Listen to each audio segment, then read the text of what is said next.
Hey, good morning. Welcome back. I'm Croach. Welcome back to the Chop Shop. Welcome back. Come on in. Uh, the whole week I spent just kind of goofing off. We're getting ready to take a trip for about 3 weeks, so I wanted to get a quick video in. The only thing I got done during the week was I got the motor mounts installed. Here, you see those down there? Not motor mounts, I'm sorry, body mounts. And I got a seat frame made and cut a piece of plywood so that's a seat bottom. And so I got to sit in it, and I determined that yes, indeed, 5.5 inches is the distance we need to go. That right there. So I'm going to cut this section out, take it out, drop this down to here, put a shaft in the middle, plug weld it all around, and we'll get that done. You know, we talked about rat rods, hot rods, Gow Jobs, all kinds of different things. You know, it's more of a generational thing, what they get called. As far as styling and whatnot, it's like it started out as a Gow job in the 20s with Model Ts, which were one generation removed from riding horses. The term Gow was a slang expression for opium, and they used that to dope up horses to hop them up. So it seemed like a natural term when you hopped up a Model T Ford. It was a Gow job. Then after World War II, guys came home from the war. They've been through quite a bit, understandably. Had a few bucks in their pockets. Manufacturers weren't making new cars yet. They were still trying to change the tooling over from making military vehicles into sedans and, you know, family cars again. So GIs could find Model A's, Model T's at any junkyard. You could buy a complete running car for 10 or 15 bucks. And so they built hot rods. I've come to find out that hot rod is a shortened term of hot roadster, which was, I guess, the original hot rod. I don't know. I was born after World War II, slightly after. But I grew up with hot rods. My uncle had one. He had a Model A Roadster. And when I was 14, I built a Model A Roadster, and he kind of tutored me on what a hot rod was supposed to look like. And he helped me with that, and went along. And back then, if it was primered, that was natural for a hot rod. Nobody had the money for a professional paint job back then, you know. And some of the guys that they went really extravagant on paint jobs, and they became show cars or trailer queens. That's all they did was ride in a trailer to a show or whatever.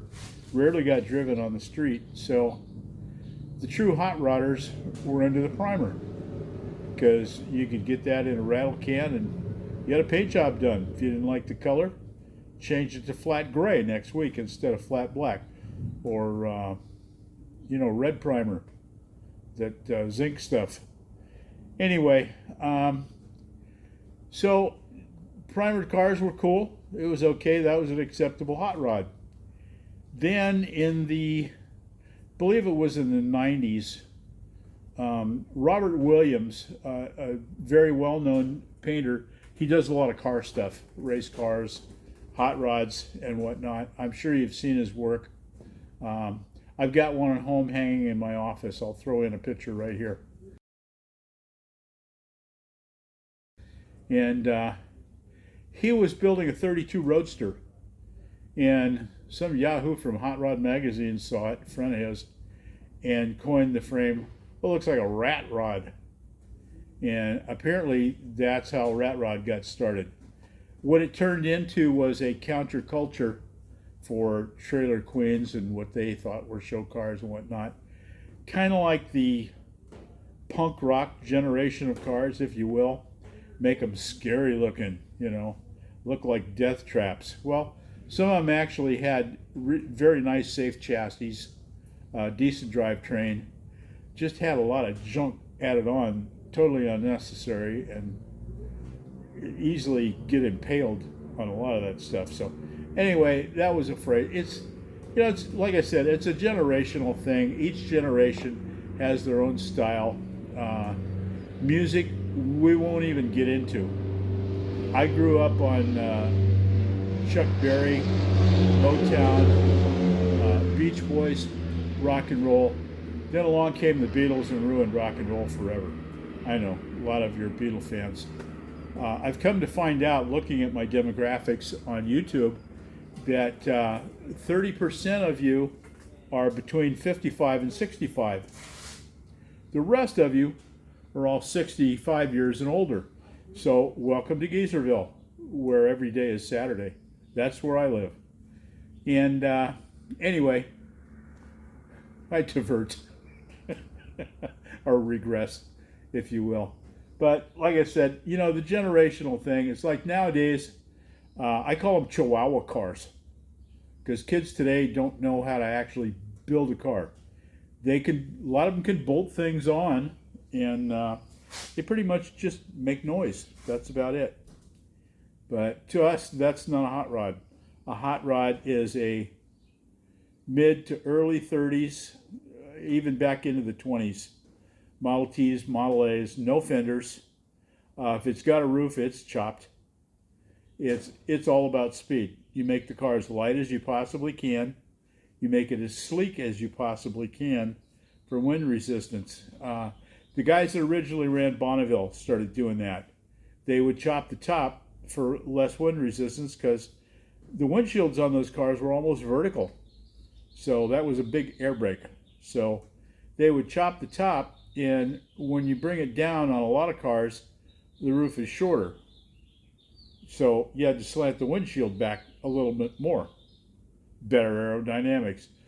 Gene Winfield was one of the founders of that style. We lost Gene this year? Yeah, just a few months back. Bless his soul. He was one of the founding fathers of hot rodding, along with so many other guys. They're famous, like, El Brock, Iskandarian, all those guys. We've all seen their parts. We're all old guys, so we understand this stuff. But the new kids, I feel sorry for them because they don't have the mentors that we had growing up. Like guys in the car club. I'll talk about the car club another time.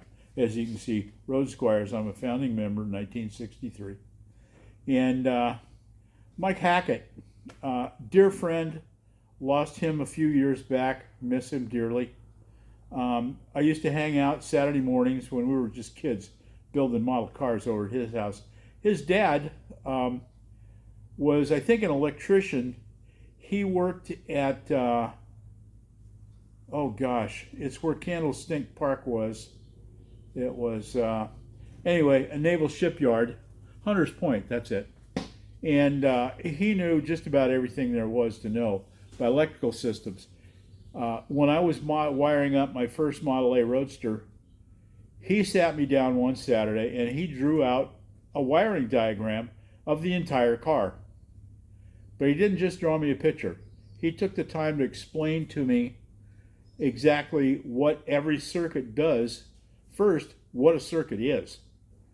Then he showed me every circuit necessary. He even showed me how to wire turn signals, which that's an art in itself. Now you can just buy the little switch, screw it on your column, and done deal. But more often, he gave me an understanding of electrical systems in cars, direct current. Nowadays, cars use just the alternator, use alternating current, but that's changed into direct current through diodes in the alternator. So we're talking basically about direct current cars, which when I get to wiring this car, I'll explain that a little more deeply. There's lots of great videos on YouTube. One that comes to mind is Pudding Creek. Very knowledgeable guy. One of my favorites. I watch him every week. I've learned a lot from him, as well as so many others on YouTube. There's a wealth of information out there. Um, I'm just trying to document building this car. Maybe someday my grandkids will be interested in it. My oldest grandson, yeah, for sure. Has some mechanical ability. Right now he's in medical school, so he doesn't have time to play with cars. The other one, I'll be happy as a clam if he can get into a trade school. He's kind of a goof off of a little bit. Anyway, but he's young. He'll turn around. I was young and stupid. Now I'm old and stupid. So anyway, that's kind of about the history of how Gow Jobs, hot rods, rat rods, and then, there's custom cars, there's lowriders, there's jacked up trucks. There are so many genres that you can get into, and not all of them are my style, but I appreciate the workmanship and the craftsmanship that goes into building some of these vehicles. I was at a car show recently, and there were some late 50s, early 60s Chevys, primarily lowriders, and they've progressed a lot. I managed a brake and front end shop years and years ago in South San Francisco, and we'd get lowriders in there with just, they threw hydraulic cylinders in there, having no clue about the engineering of it. And I wouldn't even let them in the shop because they were all running little 13-inch wheels and little tiny tires that weren't supposed to hold that kind of weight. So rather than mess with them, they'd want an alignment or new tires or whatever. No, go away. Nowadays, the engineering that goes into some of these vehicles is just incredible. And the artwork on these cars, there's a lot of guys down in South California, even some in the Bay Area, that just do incredible work. Again, I appreciate the craftsmanship and ingenuity that goes into these shop cars, just not my style. I worked with a guy that did teach me one thing about lowriders. He said, you don't want to go fast zooming down the street where everybody says, what was that? You want to go low and slow so everybody can see how cool you look. That's what I learned about lowriders. But anyway, we're going to shoot down to Mexico for about 3 weeks. Wife needs a cruise. I need a cruise. We love to cruise. We've been on like 115 of them now over the years. We've been doing it a lot of years. And I'm always on the search for parts. You know me. And I will find something in Mexico to bring home to put on a car. Even though this car is 100% American made and American parts, 90% Ford, the other 10% is stuff I built. And I worked for Ford, so I'm going to call it Ford. Close enough. So anyway, we'll see you in about 3 weeks. Stay safe, be kind, and don't laugh at other people's cars.